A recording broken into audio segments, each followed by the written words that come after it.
সোনাই আসাম গণপরিষদের ৪১তম প্রতিষ্ঠা দিবস উদযাপন। বিভিন্ন কর্মসূচির মাধ্যমে মঙ্গলবার সোনাই বিধান পরিষদের উদ্যোগে আসাম গণপরিষদ এজিপির ৪১তম প্রতিষ্ঠা দিবস সোনাই ক্লাবে উদযাপন করা হয়।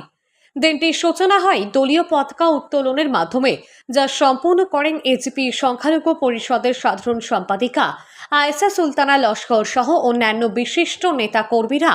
এরপর শহীদ বেদিতে পুষ্পার্ঘ্য অর্পণ করে দলের প্রয়াত নেতা কর্মীদের প্রতি শ্রদ্ধা নিবেদন করা হয়। পাশাপাশি সদ্য প্রয়াত জনপ্রিয় সঙ্গীত শিল্পী জুবিন গার্গের প্রতিও গভীর শ্রদ্ধা জানানো হয়। এরপর অতিথিদেরকে বরণ করা হয়। অনুষ্ঠানে দলের জন্মলগ্ন থেকে বর্তমান পর্যন্ত সংগঠনের পথ চলা ও কার্যক্রম নিয়ে বিস্তারিত আলোচনা করেন উপস্থিত বক্তারা। তারা কংগ্রেস ও এআইইউডিএফ এর তীব্র সমালোচনা করে বলেন, আগামী 2026 সালের নির্বাচনে সোনাই বিধানসভা আসনে এজিপির বিধায়ক চাই। অনুষ্ঠানে সভাপতিত্ব করেন এজিপি সোনাই পরিষদের সহসভাপতি নাজির হোসেন বড়ভূইয়া এবং অনুষ্ঠানটি পরিচালনা করেন সচিব জমিল আহমেদ বড়ভূইয়া। মুখ্য বক্তা হিসেবে উপস্থিত ছিলেন প্রাক্তন এপি মেম্বার তথা সদ্য কংগ্রেস ছেড়ে এজিপিতে যোগদানকারী আক্তার হোসেন লস্কর। অনুষ্ঠানের নেতৃত্বে থাকা আয়েশা সুলতানা লস্কর জানান, আজ দলের ৪১তম প্রতিষ্ঠা দিবস রাজ্য জুড়ে আনন্দ উল্লাসের সঙ্গে উদযাপন করার কথা ছিল। বিশেষত খানাপাড়া গুয়াহাটিতে মূল অনুষ্ঠান হওয়ার কথা ছিল, কিন্তু প্রিয় সঙ্গীত শিল্পী জুবিন গার্গের অকাল প্রয়াণে রাজ্যব্যাপী কর্মসূচি বাতিল করে জেলাভিত্তিকভাবে সংক্ষিপ্ত আকারে পালন করা হচ্ছে। তিনি আরও বলেন, এজিপি দল গঠিত হয়েছিল জাতি, মাটি ও বেটি রক্ষার অঙ্গীকার নিয়ে। ধর্মনিরপেক্ষতা বজায় রেখে জনগণের স্বার্থে কাজ করাই দলের মূল লক্ষ্য। আমি গর্বিত এই দলের সদস্য হতে পেরে। অনুষ্ঠানের শুরুতে প্রয়াত জুবিন গার্গ দলের প্রবীণ নেতাদের প্রতি শ্রদ্ধা জানিয়ে 2 মিনিট নীরবতা পালন করা হয়। আজকে অসম গণপরিষদ দলের 41তম প্রতিষ্ঠা দিবস এবং এই প্রতিষ্ঠা দিবস আয়োজিত করা হয়েছিল গুয়াহাটি খানাপাড়াতে। যেহেতু আসামের পরিস্থিতি এমন ভালো নয়, আমরা অতি আদরের আসামের রত্ন জুবিন দা আমাদের মধ্যেখানে নেই, শুধু ওনার জন্য এই প্রোগ্রামটা ক্যান্সেল করা হয়েছে। অসম গণপরিষদ দলের সভাপতি এবং যারা সিনিয়র লিডাররা আছেন সবার এটা ইনস্ট্রাকশন মতে যে প্রত্যেক সমষ্টি এবং জেলার ভিত্তিতে এই প্রোগ্রামটা করার জন্য। তাই আমরা এখানে সোনাই সমষ্টিতে কর্মী সব এক হয়ে, দলের বিভিন্ন পদাধিকারী আমরা সবাই এক হয়ে আজকে এই প্রোগ্রামটা এখানে করলাম।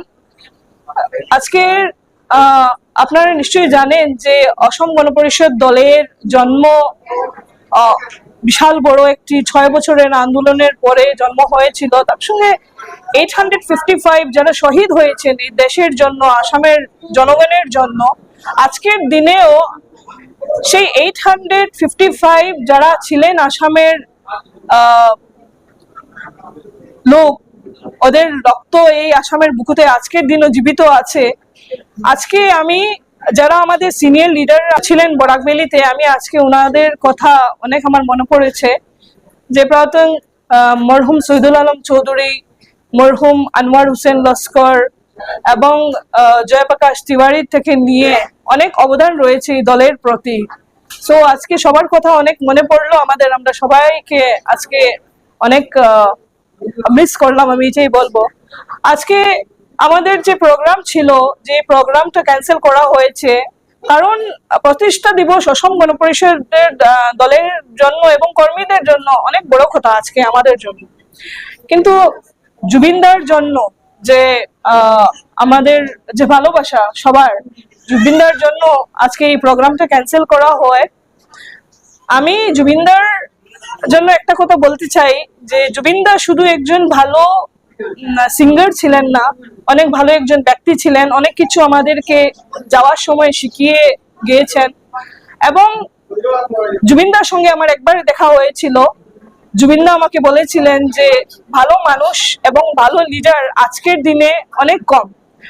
আর বরাকভ্যালির ভিতর থেকে একজন মাইনরিটি ফ্যামিলি থেকে তুমি পলিটিক্সে এসেছো, আমি তোমাকে দেখে অনেক সারপ্রাইজ এবং আমি আশা রাখি যে তুমি একদিন নিশ্চয়ই সাফল্য হবে, শাইন করবে। আমার বেস্ট উইশেস তোমার সঙ্গে আছে। সেই কথা আমার আজকের দিনও মনে আছে জুবিনদার। আমি ভাবি এটা জুবিনদার শুধু কথা ছিল না, উনার ব্লেসিংস, উনার দোয়া এবং আশীর্বাদ আমার সঙ্গে আছে। অহম গণপরিষদ দলের মেন লক্ষ্য এবং উদ্দেশ্য হচ্ছে গিয়ে আগামী দিনে কিভাবে আমরা দলকে আরো শক্তিশালী করতে পারি এবং 2026-এ সোনাই সমষ্টি কিভাবে অসম গণপরিষদ দলের দখলে থাকতে পারে সেটা নিয়ে আমরা কাজ চালিয়ে যাচ্ছি।